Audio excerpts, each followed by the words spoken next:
Shalom, je voudrais parler aujourd'hui de la notion de Dieu. Cela a l'air tout à fait banal ou trivial, mais en fait ce n'est pas du tout très simple. La vie religieuse est souvent concentrée autour de l'idée de Dieu, mais il y a précisément dans le judaïsme et dans son message une très grande hésitation, une très grande pudeur par rapport à ce terme qui est parfois trop souvent employé dans les cultes en vogue aujourd'hui sur la terre. En effet, le judaïsme a une hésitation, une très grande prudence quand il s'agit de parler du Créateur du monde. En vérité, on n'en parle jamais.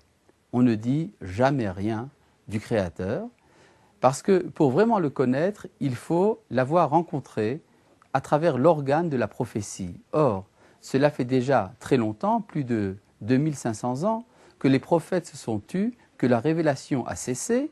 Nous espérons qu'elle reviendra un jour, mais pour l'instant, cette relation de parole n'existe pas. Donc quand nous parlons de Dieu, nous parlons sans vraiment trop savoir de quoi il s'agit.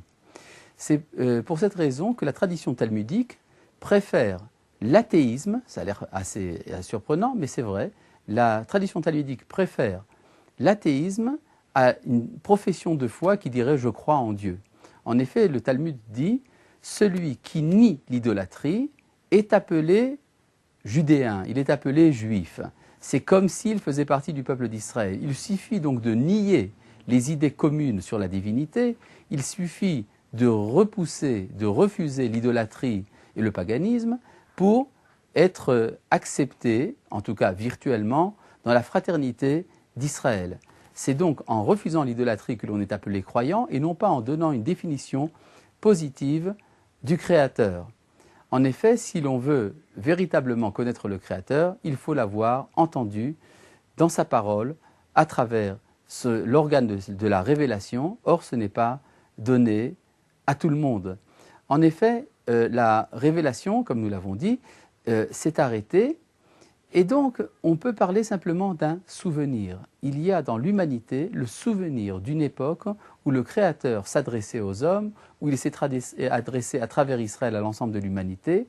Et c'est ce souvenir qui est préservé dans l'identité d'Israël et qui servira un jour à une restauration, à une réémergence de la capacité prophétique chez les hommes, et donc le retour de l'humanité à sa pleine stature originelle.